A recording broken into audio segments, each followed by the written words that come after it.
Another false flag is heading our way.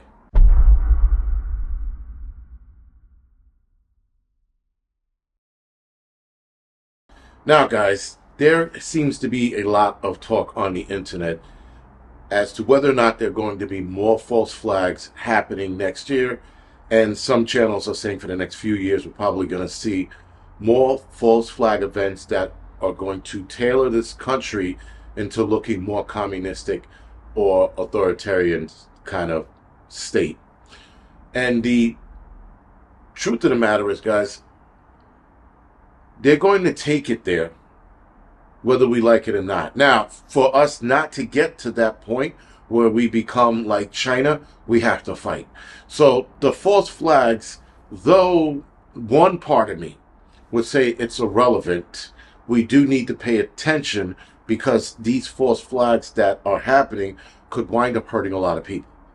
Now, guys, the fighting back, that's the harder option or the harder part. I'm going to talk about that in a little bit. But the false flags that we might be seeing, again, guys, just keep your head on the swivel. The flipping out, the trying to blame who it is and it's irrelevant. What they're trying to do, guys, is, I guess, corral us into a society that they want. So there's going to be more issues going around. For example, this J6 pipe guy, right? They just caught this dude. Now they're looking and blaming the Biden administration for not following up on apparently a lot of evidence that sort of pointed in this guy's direction at the very least. So now, one lawyer, I guess, was stating that there was fresh eyes on the scene. Meanwhile, I'm pretty sure, and I think a lot of us will agree, that the Biden administration didn't move forward with this pipe guy because it didn't fit their narrative. It wasn't some white dude. It wasn't a white Christian. It was a black dude. Took everybody by storm. And the fact that he was leaving devices at the RNC and DNC means that he lied somewhere in the middle. So, again, had he done more and gotten away with, I guess, offing a lot more people, that's the kind of thing that we're looking out for. Those are the kind of incidents, guys, that when they see something, they want to put more National Guardsmen on the street. We just saw what happened with the 2 National Guardsmen last week who got shot. One was murked. And Trump, with that, the next day said 500 more National Guardsmen on the street. I don't know what 500 more are going to do to stop the fact that we have psych patients that are just doing odd shit. And this guy, being a CIA ex-operative or worker or, how do you say, affiliate, if you will, doesn't sit right with me. There's a lot more going on there, and there's going to be a lot more going on with each false flag that happens. Now, again, guys, the false flag, and as to who did it, at the initial incident, it doesn't matter, right? So if it goes off at 2 p.m. in the afternoon, 2:01, you shouldn't be trying to figure out who did it. 2:01, you should be trying to figure out how to keep people safe, how to get people out of that environment, because the next few false flags, I think, are going to get bigger and bigger, and they're probably going to be more heinous, and a lot more people are going to be injured and or deleted, right? So we're going to start seeing more of that. And the blame game doesn't matter, at least not in the initial phase of the event happening.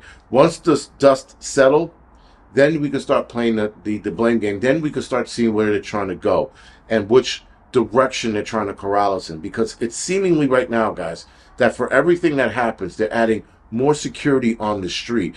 They're adding more digital ID plans and more AI, or rather trying to get AI implemented faster into the digital ID so that every American can be identified and be safe.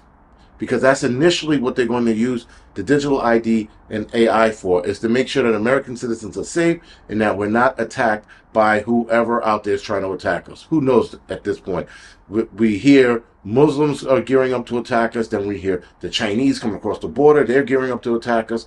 Then we hear homegrown white folks in the middle of, Wisconsin somewhere. They're gearing up to attack us. Apparently, guys, we're getting attacked by the Benetton Nation. Right? All these racists are coming in and attacking us because it's the author of each political party trying to create the enemy so that we are always at each other's necks. We're always blaming one another. Like, again, the J6 pipe guy, they're blaming the Biden administration. Now, again, I came to the conclusion that the reason why they didn't push is because he didn't fit the narrative. But it doesn't change the fact, guys, that they used this guy and there's something that's going to come out behind it. I don't know what that's going to look like.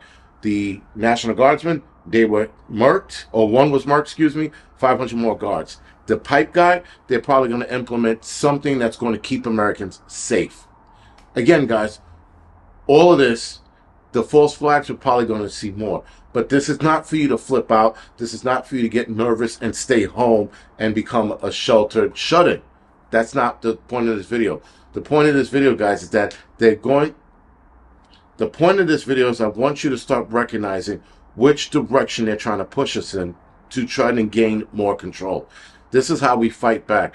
We start identifying the cause, again, after the initial attack, after the dust settled, and then try to fight against the direction they're trying to push us in. When Mr. 19 was released, they pushed us in the direction of home. People lost their jobs. People were working from home. They wanted to see how many Americans were going to listen and stay home. That's what the Mr. 19 event was partially about, was trying to see how well we listen. Who's going to be the good little Negro or the good little Negrette, right? They wanted to see who was going to play ball. And then they found out who wasn't going to play ball. They found out who was playing ball.